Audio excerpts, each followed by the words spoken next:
या बातमीचे प्रायोजक आहेत रामकृष्ण हरी वस्त्र भांडार, बस्त्यांची भव्य दालने. आमच्या शाखा नारायणगाव बायपास, नारायणगाव बाजारपेठ, निमगाव सावा, जांबूत, बेल्ढा, आळेफाटा, पारगाव, शिंगवे, ओतूर. आजच भेट द्या आपल्या जवळच्या शाखेला.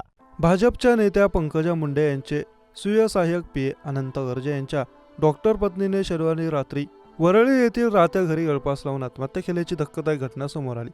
पत्नीसोबत होत असलेल्या सततच्या वादाला कंटाळून डॉक्टर गौरी पालवे गर्जे वय वर्ष 28 यांनी जीवन संपवल्याचा आरोप तिच्या कुटुंबियांनी केला आहे.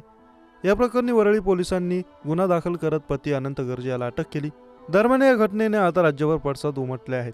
काल शवविच्छेदन झाल्यानंतर सकाळी डॉक्टर गौरी पालवे यांचं पार्थिव पाथर्डी तालुक्यातील मोहोळ देवडे गावात दाखल केलं. मुलीचं पार्थिव मूळ गावी येताच नातेवाईकांकडून एकच आक्रोश करण्यात आला. अंत्यसंस्काराला हजारो ग्रामस्थ उपस्थित होते.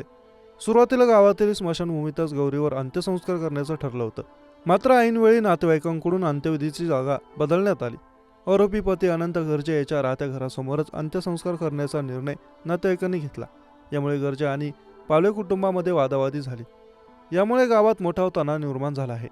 घटनास्थळी पोलीस दाखल झाले असून त्यांनी गर्दी पांगवण्याचा आणि नातेवाईकांना शांत करण्याचा प्रयत्न सुरू केला. मात्र गौरीच्या वडिलांनी व्हिडिओ कॉलवर आरोपीला अटक केलेले दाखवा अशी मागणी केली. तसेच अनंत गर्जेच्या दारासमोर गौरीच्या मृतदेहावर अंत्यसंस्कार करण्याची मागणी त्यांनी केली. काही नातेवाईकांनी गर्जेच्या घरासमोर लाकडं टाकून सरण देखील रचला आहे. त्यामुळे गावात तणावपूर्ण परिस्थिती निर्माण झाली. पाथर्डीच्या पोलीस अधिकारी नातेवाईकांची चर्चा करत आहेत. अनंत गर्जे याला अटक केल्यानंतर फॉरेन्सिक टीम अनंत गर्जेच्या घरी दाखल झाली.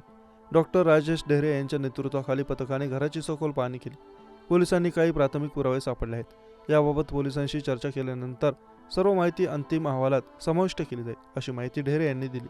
तसेच त्यांनी अनंत गर्जे याने केलेल्या दाव्यावर देखील भाष्य केलं. ज्यावेळी गौरीने आत्महत्या केली त्यावेळी अनंत गर्जे घरी नव्हता.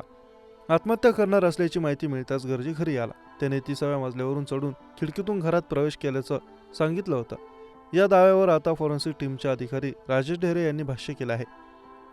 अनंत गर्जे 30व्या मजल्यावरून खिडकीतून गेला का याबाबत विचारलं असता ढेरे यांनी सांगितलं, आता आम्ही पोलीस स्टेशनला जात आहोत. तिथे आम्ही उर्वरित माहिती देऊ.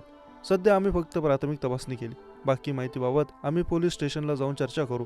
त्यानंतर ती माहिती रिपोर्टमध्ये समाविष्ट करून अंतिम रिपोर्ट तयार करू.